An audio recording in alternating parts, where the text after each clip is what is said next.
नमस्कार दोस्तों, back to our channel friends. मैं सबका अपने चैनल स्टॉक्स फॉर लाइफ पे बहुत स्वागत करता हूँ। दोस्तों, ये फिल फैमिली डे फिल्म बस आज है 22 जुलाई। रही बात भारतीय शेयर बाजार की, काफ़ी वोलेटाइल डे में से एक था क्योंकि शुरुआती 1 घंटे पोर्टफोलियो की अच्छी खासी बैंड बजी, बट बाद में 1 घंटे के बाद पोर्टफोलियो में रफ्तार पकड़ते हुए देखने को मिली और एट द एंड में पोर्टफोलियो हरे में ही क्लोजिंग देखने को मिला। और कल के दिन बजट का इंतजार सबको रहेगा, बट उससे पहले दोस्तों मैंने बात की जाए फ्राइडे के दिन एक वीडियो अपडेट की थी जहां पे मैंने केमिकल्स को लेके एक फर्स्ट पार्ट अपडेट किया था, जहां पे मैंने बताया था कि कैसे केमिकल्स कंपनी का सबसे ख़राब टाइम जाता हुआ देखने को मिल रहा है। और जब दोस्तों को इंडस्ट्री के लिए हेडविंड्स ऑलमोस्ट ख़त्म होते हैं और टेलविंड्स की शुरुआत होती है, वही सब दोस्तों गौर करने वाली बात है। और इसी बीच में 2-3 कंपनी के दोस्तों केमिकल्स के नंबर्स को देख के ना मैं बहुत ही सरप्राइज़ हो चुका हूँ। और ऑफ कोर्स मैं चाहता भी था कि इसका पार्ट 2 आए, मैं बताऊं कि कैसे केमिकल्स कंपनी को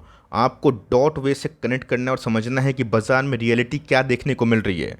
बिकॉज जब कोई सेक्टर में बुल मार्केट शुरू होता है ना, मैं सेक्टर वाइज बोल रहा हूँ, वहाँ पे इनिशियली बहुत ही कम खबर होती है और उसके बाद जब स्टॉक में तेज़ी आती है तो सब कोई इसको कवर करते हैं। चलिए दोस्तों, मेरी जो कोशिश है अनबायस्ड होकर मैं ज़रूर इसको कवरेज दूंगा। चैनल फर्स्ट टाइम होंगे सब्सक्राइब कर सकते हैं इस तरह की क्वालिटी कंटेंट को सबसे पहले एक्सेस करने के लिए। Now without dealing any for time, let's begin. तो बात की जाए बाज़ार की, आज का जो ट्रेडिंग डे हमें देखने को मिला ना, इससे गैस मुझे साफ साफ समझ में आ रहा है कि बाज़ार के मन में एक बहुत बड़ा कन्फ्यूजन शायद नहीं है। बिकॉज अमूमन हमने देखा है कि बाज़ार बजट के पहले बहुत गिरता है और ऑफकोर्स फ्राइडे के दिन बाज़ार में कुछ अच्छी खासी गिरावट हमें देखने को मिली। बट बजट के एक दिन पहले बाज़ार अगर वी शेप रिकवरी करता है तो बहुत ही अच्छी बात मानी जाएगी।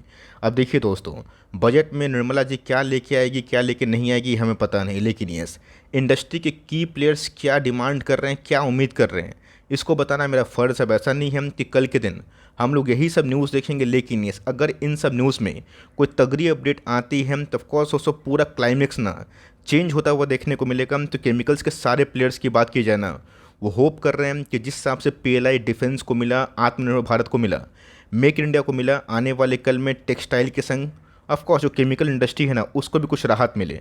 यहाँ पे दोस्तों बहुत सारे एनालिस्ट की बात की जाए, एक्सपर्ट की बात की जाए, जो एंटिसिपेट कर रहे हैं कि आने वाले कल में गवर्नमेंट के थ्रू एक बहुत ही अच्छा सपोर्ट पीएलआई स्कीम को इंश्योर होगा, जो आने वाले कल में इस फिजिकल ईयर की बात की जाए, इस फाइनेंशियल ईयर की बात की जाए, इसके सेकेंड हाफ में एक बहुत बड़ा मेजर डिफरेंस पैदा कर सकता है। तो बात की जाए वेरियस न्यूज़ की जो कि हमारे सामने आए दिन आते देखने को मिलते हैं, लेकिन इसमें कितनी सच्चाई होती है नहीं होती है ये तो गैस हमारे ऊपर निर्भर करता है। हम लोग रिपोर्ट देखेंगे, पढ़ेंगे, उसका कंक्लूजन निकालेंगे, अपने स्टॉक के बारे में डिस्कस करेंगे, लेकिन फाइनली दोस्तों हमारी फाइनेंस मिनिस्टर निर्मला जी क्या चाहती है ना, ये सिर्फ वही जानती है। अगर दोस्तों पीएलआई स्कीम की बात की जाए, अगर अपकमिंग बजट में जो रफ पैच से केमिकल इंडस्ट्री गुजर रही है उसमें अगर कुछ रिवाइवल के संकेत देती है ना, ये इंडस्ट्री के लिए बहुत ही अच्छी खबर मानी जाएगी। बिकॉज जिस हिसाब से दोस्तों लो कॉस्ट चाइनीज़ इन्वेंट्री ने पूरे मार्केट में अपना प्रोडक्ट का कब्जा किया और ऑफकोर्स हाई इन्वेंट्री की वजह से बहुत सारे पोस्ट रशिया के मैटर के बाद हमारे केमिकल्स कंपनी को झटका लगाना, जिसकी वजह से मार्जिन्स इम्पैक्ट हुआ उसमें, तो अभी के टाइम काफ़ी हद तक रिवाइवल देखने को मिल रहा है। और इसका दोस्तों जो मैं प्रूफ है ना आपको दिखाऊंगा। और इसी को देख के बहुत सारे एनालिस्ट की बात की जाए, उनको ऐसा लगता है कि सेकेंड हाफ जिसमें Q3 और Q4 आते हैं वो बहुत ही अच्छा हो सकता है। दोस्तों बात की जाए बहुत सारे ब्रोकरेज की जो पिछले कुछ समय से आपको कॉशियस स्टैंस रहने की सलाह दे रहे थे। मैं दोस्तों इधर पे इसको हाईलाइट क्यों कर रहा पता है, बिकॉज इसमें आप कुछ नाम देखेंगे आप देख के दंग रहने वाले हैं, जिसमें गैस SRFM जिनके नंबर्स कल आएंगे if I am not wrong दोस्तों। दीपक नाइट्रेट ने ऑलरेडी बहुत ही अच्छी रनअप करी है। गुजरात फ्लोरोकेमिकल एक अच्छी कंपनी है, न्यूजन के संग PI इंडस्ट्रीज़ जो बहुत ही शानदार कंपनी है, हिमाद्री स्पेशलिटी केमिकल, इनके नंबर्स हमारे सामने आ चुके हैं। मोस्ट ऑफ द शेयर की बात की जाए जिनको लेके ब्रोकरेज काफ़ी बियरिश था, वहाँ पे दोस्तों पैसे बने। मैं दिखाऊंगा कि कैसे बहुत सारी कंपनीज अपने बॉटम से 30-40% भाग चुकी है। ये तब हो रहा है जब मार्केट में केमिकल्स को लेके बहुत लोग का जो रुचि है ना बहुत ही कम हो चुका है। तो सबसे पहले देखिए कि हिमाद्री स्पेशलिटी केमिकल की बात की जाए, इसको मैंने एक समय थोड़ा बहुत इग्नोर किया था, जो मुझे अभी रियलाइज़ हो रहा है कि नहीं कौन कौन में क्या छुपा होता है। और ऑफकोर्स प्रमोटर अगर कोई चीज़ पे कॉन्फिडेंस दिखा रहे हैं ना, हमें भी उस चीज़ को पकड़ना चाहिए। तो जी हाँ दोस्तों, हिमाद्री स्पेशलिटी केमिकल ने जिस हिसाब से पिछले कुछ सालों में जो पैसे बनाए हैं, मैं बहुत सरप्राइज़ हूँ और बहुत इक्वली खुश भी हूँ। बिकॉज जिस हिसाब से हिमाद्री केमिकल अपने टॉप से आधा से क्या 70% डाउन था। इस बॉटम से कैसे रिकवरी होने की वजह पता है क्या है? इनके हाई मार्जिन्स वाले प्रोडक्ट जो आने वाले कल में दोस्तों इनके डेरिवेटिव बिजनेस को और मजबूत बनाते हैं। आने वाले कल में दोस्तों ये पूरा री इन्वेस्टिंग कर रहे हैं अपने प्रॉफिट्स को, जहाँ पे ये हाई एंड स्पेशलिटी केमिकल की बात की जाए उसमें अपने आप को ढाल पाएँ। और यही रीज़न है दोस्तों कि HSCL की बात की जाए पिछले कुछ समय से काफ़ी अच्छा परफॉर्मेंस कर रहा है। और जिस हिसाब से guys इनके Q1 के नंबर्स आए हैं ना, मैं देख के एक ही चीज़ बोलूँगा, जस्ट वाओ। देखें दोस्तों HSCL की, तो जी हाँ दोस्तों, कंपनी ने इस बार ना लाइफ टाइम हाई की जर्नी इसलिए शुरुआत करी जहाँ पे इनके अर्निंग्स 1200 करोड़ जो गैस कभी हुए नहीं थे। कंपनी के पैट की फिगर की बात की जाए, ये तो गैस मतलब मैं देख के काफ़ी शॉक्ड हूँ। और जिस हिसाब से कंपनी की मैनेजमेंट की कमेंट्री है वो भी काफ़ी रोबस्ट है। तो इन सब कंपनी को आपने इनिशियली होल्ड किया है ना, आप ज़रूर long term point of view से होल्ड करें, बिकॉज मैनेजमेंट अभी भी इस बिजनेस को लेके काफ़ी ऑप्टिमिस्टिक है। तो दोस्तों मैंने अतुल को लेके भी अपनी कमेंट्री दी थी। मुझे अच्छे से याद है कि फ्राइडे के दिन बाजार गिरा था, जहाँ पे अतुल में अच्छे नंबर्स के होने के बावजूद भी गिरावट हुई थी। बट मैंने क्या बताया कि एक दिन की गिरावट, सब जज मत कर लीजिए नंबर्स कैसे हैं। नंबर्स ने दोस्तों पूरे स्ट्रीट एस्टीमेट को ना काफ़ी सरप्राइज़ किया। तो भले उस दिन तेज़ी हमें देखने को नहीं मिली, बट आज इस कंपनी में दोस्तों 6-7% के आसपास तेज़ी थी। आज डे हाई की बात की जाए 74.29 के आसपास था। रही बात दोस्तों क्लोजिंग, तो हमें 72-59 के आसपास देखने को मिल रहा है, जो तो तकरीबन 4.5% आप कंसिडर कर सकते हैं। सो अतुल में भी हमें यही कहानी देखने को मिल रही है, जहाँ पे 6-8 क्वार्टर के बाद ये फर्स्ट टाइम था जहाँ पे कंपनी के earnings back to the normal दिखाई पड़ रहे हैं। कंपनी के मार्जिन्स ने भी पूरा स्ट्रीट को सरप्राइज़ किया, जहाँ के एस्टिमेटेड मार्जिन्स थे बिलो 15%, जो कि इस पर बढ़ के 17% हुए। और प्रॉफिटेबिलिटी की बात की जाए उसमें भी हमें बहुत ही शानदार रिकवरी देखने को मिल रही है। मतलब हमने गैस हिमाद्री देखा, अतुल भी देखा, अब तो गैस एक और चौंकाने वाली अपडेट हमें देखने को मिल रही है। चलिए उसके ऊपर थोड़ा सा गौर करना ज़रूरी है। बात की जाए दीपक नाइट्रेट की, आप सबको अच्छे से पता है कि दीपक नाइट्रेट का हाथ मैंने कभी नहीं छोड़ा, बिकॉज मुझे ये कंपनी बहुत ही अच्छी लगती है। अब दोस्तों इसको कोई बाई और सेल रिकमेंडेशन मत लीजिएगा, बिकॉज मैंने क्या बताया कि बहुत सारा रिस्ट्रिक्शन अभी के टाइम से भी लाई है, जिसको मैं लाइक रिस्पेक्ट करता हूँ। तो हम लोग अगर दायरे में कमेंट्री करें, अनबायस्ड व्यू दें, स्टडी पर्पज से वीडियो बनाएं, तो ऑफकोर्स आपके लिए भी अच्छा होगा, हमारे लिए भी अच्छा होगा। लेकिन यस, इस कंपनी को पसंद करने की मेरी खास वजह क्या है कि इनके स्ट्रॉन्ग प्रमोटर के संग इनका स्ट्रॉन्ग विजन जो गैस हमें पिछले कुछ समय से बहुत रिवॉर्ड दे रहा है। और दोस्तों 2-3 महीना की बात की जाए, जून लो से ये कंपनी 40% ऊपर चढ़ चुकी है। आज भी कंपनी ने 2864 के आसपास हाई लगाया था। कंपनी की बात की जाए, सबसे पहले दोस्तों इस कंपनी में अच्छी खासी रैली देखने को मिल रही है। अब दोस्तों बहुत लोग मुझसे पूछते हैं कि सर चलिए दीपक में या फिर बहुत सारी कंपनीज में अच्छी खासी रिवर्सल देखने को मिली, बट व्हाट अबाउट एल्की Amines, Balaji Amines, Laxmi Organic या फिर और भी दूसरी कंपनी में, उस पर ज़रूर आऊँगा। बट उससे पहले अगर आप देखें तो दीपक में अभी के टाइम जो न्यूज़ अपडेट होते हुए देखने को मिल रही है, इस न्यूज़ का इम्पैक्ट दीपक नाइट्रेट में अभी पड़ रहा है। बट इसका दोस्तों जो थ्योरी थी ना, हम लोगों ने इसके पहले भी अच्छे से भाप ली थी। पहले कैसा आपको याद भी होगा कि कैसे बहुत सारे ब्रोकर्स ने अपने स्टैंड को चेंज किया। बहुत सारे ब्रोकर्स ने 1600 को टारगेट देने के बाद 2900 के आसपास टारगेट दिया। ब्रोकर्स को दोस्तों बस 2 मिनट नहीं लगे अपने टारगेट्स को रीचेंज करने के लिए, रिवाइज करने के लिए। लेकिन इसी बीच में डबल अपग्रेडेशन की न्यूज़ आते ही दोस्तों दीपक नाइट्रेट पे ना एक ज़ोरदार तेज़ी हमें देखने को मिल रही है। तो हमें क्या सिर्फ टारगेट्स को देख के इन्फ्लुएंस नहीं हो जाना है, हमें देखना है कि इस कंपनी में ऐसा क्या है जो लोगों को अभी समझ में आ रहा है, जिसको हम लोगों ने पहले ही फाइंड आउट किया था।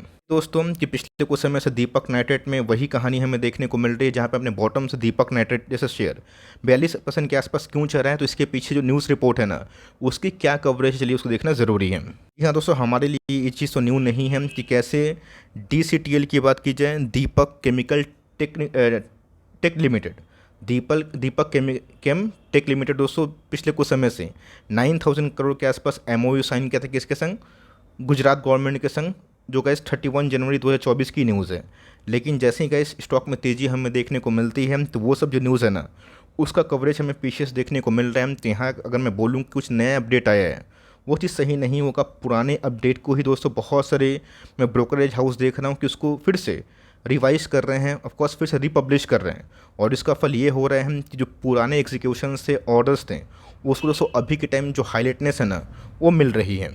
DCTL की बात की जाए, आप सबको अच्छे से पता है कि इसके संग जो दीपक नाइट्रेट ने पिछले कुछ समय से फर्स्ट जो फ्लोरिनेशन का प्लान था दहेज में, आपको याद भी होगा, जो बहुत दूर नहीं, इवन 21 मार्च 2024 की बात है कि कैसे दहेज में फर्स्ट अपना फ्लोरिनेशन केमिकल की बात की जाए, उसमें दीपक नाइट्रेट ने प्रवेश किया था। और जिसका फल ये हुआ कि इन सब कंपनी में जब गुड न्यूज़ आई थी, तो उसके बाद स्टॉक आपको कोई एक सा लो पे नहीं मिला। तो देखा गया दोस्तों, तो जो हम लोग एंटिसिपेट कर रहे थे केमिकल्स को लेके ना, जितने ख़राब नंबर्स आएंगे, मुझे तो कैसे अभी तक उतने ख़राब नंबर्स नहीं लग रहे हैं।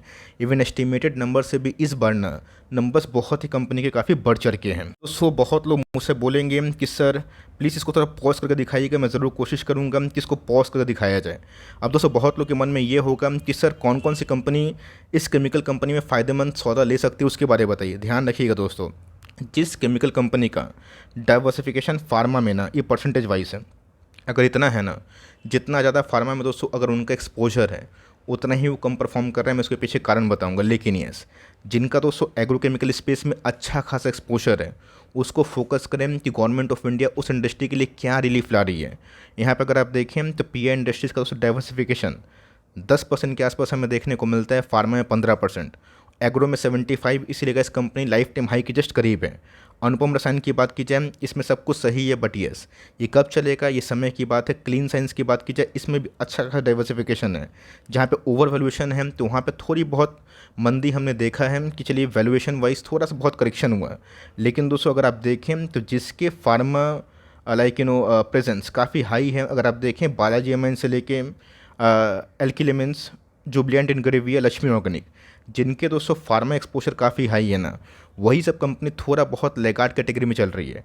और जिसका दोस्तों डाइवर्सिफिकेशन काफ़ी अच्छा है, जिसमें हमें दीपक नाइट्राइट, विनाती ऑर्गेनिक, इन सब कंपनी देखने को मिल रहे हैं। तो यहाँ पे दोस्तों मुझे उतना खतरा दिखाई नहीं दे रहा है। तो ऑफकोर्स गाइस इस वीडियो को ना आप चाहें तो पॉज करके देख सकते हैं कि कहाँ पे किसका एक्सपोजर कितना है, इससे आपको काफ़ी फ़ायदा हो सकता है। तो ये दोस्तों कंपनी का जो डेटा है ना, इसका सोर्स मैं यूबीएस को देना चाहूँगा, जहाँ पे different types of chemicals company है जिसका काम काफ़ी अलग है। अब एसआरएफ की बात की जाए, उनके दोस्तों मैं नंबर्स ना प्रीव्यू देख रहा था, जहाँ पे एबिटा तो सुधरने के चांसेस है, बट पैट के फिगर में थोड़ी बहुत गिरावट होने की संभावना है। हम देखते हैं कि इनके नंबर्स कैसे आते हैं।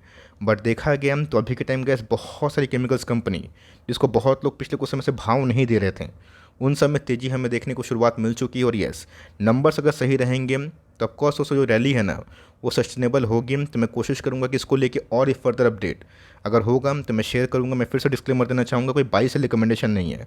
लेकिन यस, जो कंपनी अच्छी है, जिनका प्रेजेंस डोमेस्टिक मार्केट में काफ़ी अच्छे हैं, जिनके पाइपलाइंस काफ़ी अच्छे थे, कैपेक्स काफ़ी अच्छे थे, वहाँ पे आप होल्ड करें। बिकॉज पिछले कुछ समय से गैस जो नंबर्स हमने केमिकल्स में देखा वो काफ़ी अट्रैक्टिव है। वीडियो अच्छी लगी तो प्लीज़ लाइक करिएगा, और चैनल फर्स्ट टाइम होंगे सब्सक्राइब करके बेल आइकन को प्रेस करना भी ना भूलिएगा। दोस्तों मिलते हैं जल्दी ही, तब तक के लिए bye. Thanks for listening friends, God bless you all.